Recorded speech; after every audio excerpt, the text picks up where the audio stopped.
Perdonar implica reconciliarse con la persona. Esto es parte de algunos límites que en ocasiones debemos tomar en cuenta. Tal vez tienes miedo a perdonar porque crees que eso implica el abrirte de nuevo a permitir que te lastimen, porque tienes que quitar todos esos límites en tu vida para poder entonces mostrar que realmente has perdonado. Y en realidad esto no es cierto. Es más, podemos ver que aún Dios nos manifiesta su perdón, pero que esa reconciliación va a depender de nosotros mismos. Es decir, de que si nosotros realmente nos arrepentimos, y un arrepentimiento no es simplemente, ay, discúlpame, lo hice mal, sino es verdaderamente el tomar conciencia de nuestra falta y el decidir recapacitar, recapitular nuestro rumbo y encaminarnos hacia la voluntad de Dios. Así es que, como vamos a ver en este video, primero debemos saber que perdonar es sí o sí. Es más, es un mandato que Dios nos instruye en su palabra, porque es más, Él mismo ha dado esa provisión para su perdón, que es su Hijo Jesucristo. Dios nos dice que perdonemos y que toleremos los unos a los otros.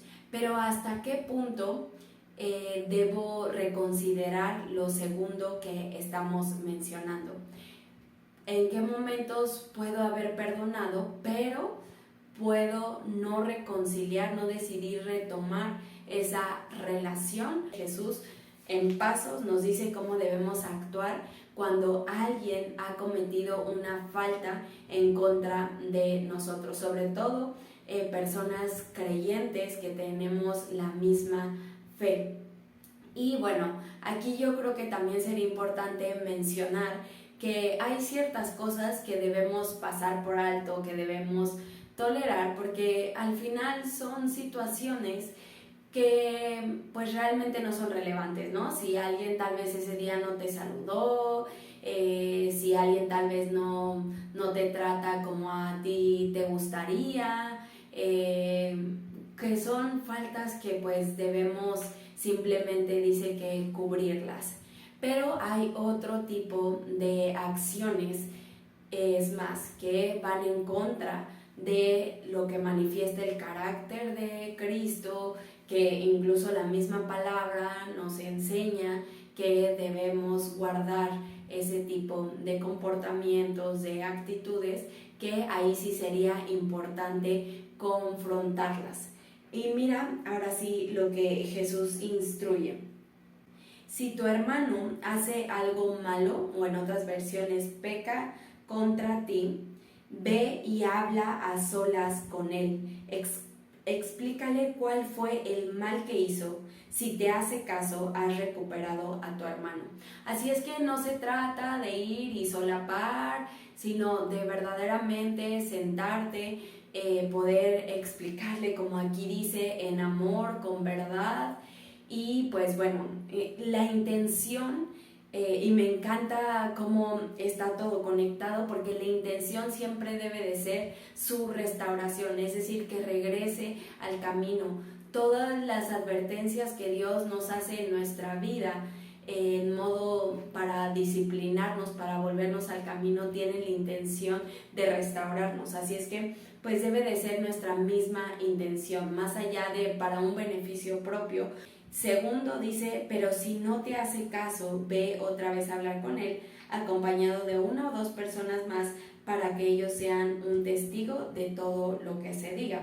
Esto, de nuevo, no es con la intención de que los demás se enteren, ni de burlarse, ni de tomarlo como algo de chisme. Debemos cuidar muchísimo esta parte en nuestro corazón, y realmente hacerlo con las correctas intenciones. Precisamente, de nuevo, está buscando la restauración. Y después dice que si esta persona no hace caso, o sea, aquí que está diciendo que literalmente podemos perdonar, que la reconciliación depende de si esa persona se está arrepintiendo, está viendo un cambio en su conducta. Si él no hace caso, díselo a la iglesia, y si no hace caso a la iglesia, entonces debe tratarlo como a uno que no cree en Dios o como a un cobrador de impuestos. Entonces se dan cuenta como aquí literalmente el mismo Jesús está diciendo, aquí tú debes perdonar, porque incluso la siguiente parábola que Jesús instruye es la de la parábola del deudor, aquel rey que le perdona la deuda a ese súbdito que le debía pues una cantidad que él no podía pagar, pero que él tiene misericordia, le da el perdón, pero que esa persona sale y pues le quiere cobrar a aquel que le debía muy poco. Y entonces justamente él habla de esto acerca del perdón, de que nosotros debemos perdonar de la misma manera que el Padre nos ha perdonado. Y aquí también Jesús le da la respuesta a Pedro con base a su pregunta de cuántas veces debemos perdonar, y Jesús prácticamente le acaba diciendo siempre, porque 7 veces 7 es infinitamente. Entonces se dan cuenta cómo perdonar es necesario, pero aquí en este mismo contexto está hablando también que no necesariamente la reconciliación tiene que hacerse. ¿Y con el fin de qué? Como estamos viendo, de que la persona pueda regresar al camino. Es más, vamos a ir a otra situación donde justamente en la iglesia estaba viendo una persona que precisamente no estaba caminando correctamente, y él no tenía un cambio. Obviamente se debió de haber tomado estas instrucciones de parte de Jesús, pero pues llegó el punto en el cual fue expuesto ante la iglesia.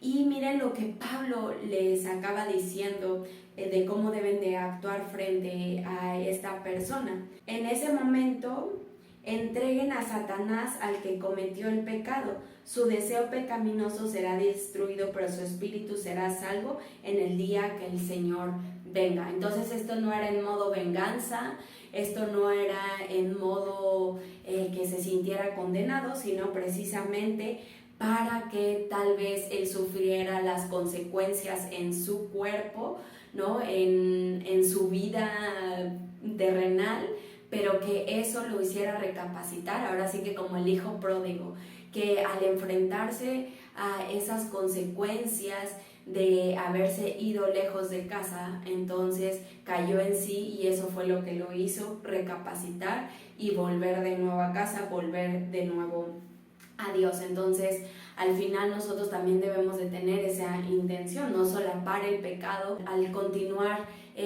pues pareciendo que todo está bien, pues estamos afectando a esa persona, porque esa persona pues prácticamente no está siendo consciente de que su vida pues está en peligro de ser dañada, ¿no? Por causa del pecado.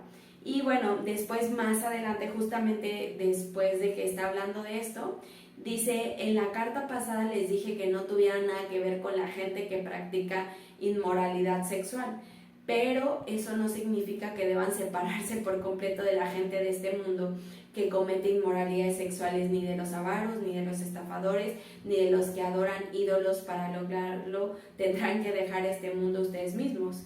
Lo que les digo es que no tengan nada que ver con ninguno que diciendo ser hermano en Cristo practique pecado sexual, robe, adore ídolos o insulte a los demás, o que sea borracho o estafador.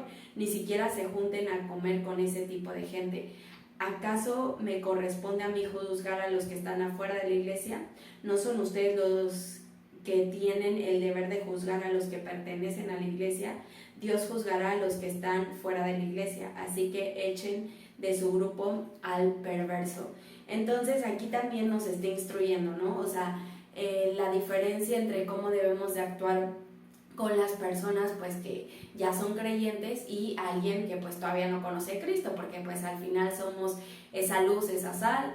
Obviamente sabemos que Dios, así como Jesús, nos dice ciertos límites que debemos tener. Sí es cierto que también podemos, aún con una persona que no conoce de Dios, pues establecer estos límites de no reconciliarnos. Ejemplo, si esa persona me hizo abuso conmigo o tal vez tuvo ciertas acciones que ponen en riesgo mi vida, pues sí será necesario pues perdonar, pero decidir no reconciliar, ¿no? Como aquí dice también, si te estafaron, como decía Jesús, que él no se fiaba de ellos, ¿no? Que porque conocía sus corazones. Entonces Jesús tampoco fue como que le entregó la confianza a todo mundo, porque precisamente él también era sabio, como vimos en el proverbio, pues el avisado ve el mal y se esconde.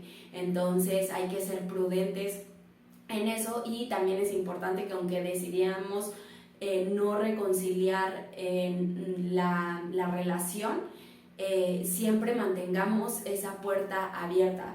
O sea, es decir, no se trata de hacerle la ley del hielo por la eternidad y hablar mal de esa persona, ni mucho menos, pero hasta que esa persona realmente, como decía Jesús, muestre esos frutos dignos de arrepentimiento, que nos muestren que realmente se ha arrepentido genuinamente, entonces vamos a estar abiertos a poder restaurar esa relación. Pero mientras tanto es importante que cerremos, digamos, esa puerta por el bien de la otra persona, para que la otra persona también pueda rectificar, y pues bueno, también para nosotros, ¿no? Porque como vemos, incluso Dios así lo hace con nosotros, ¿no? Entonces, pues bueno, hay que ser muy sabios, guardar nuestros corazones y pues hacerlo todo con amor, y pues bueno, también vayamos a Dios para poder ser restaurados. Y recuerda, el perdón siempre es necesario, pero la reconciliación, eso podemos considerarlo que no sean tus motivaciones obviamente egoístas, sino que realmente tengan esta base bíblica de verdad que el día de hoy vimos. Así es que pues bueno, espero esto te ayude, y te animo a suscribirte al canal, a ponerle la campanita, porque seguiremos hablando de temas súper interesantes que yo sé que al igual van a transformar tu vida. Así es que nos vemos hasta la próxima. Chao.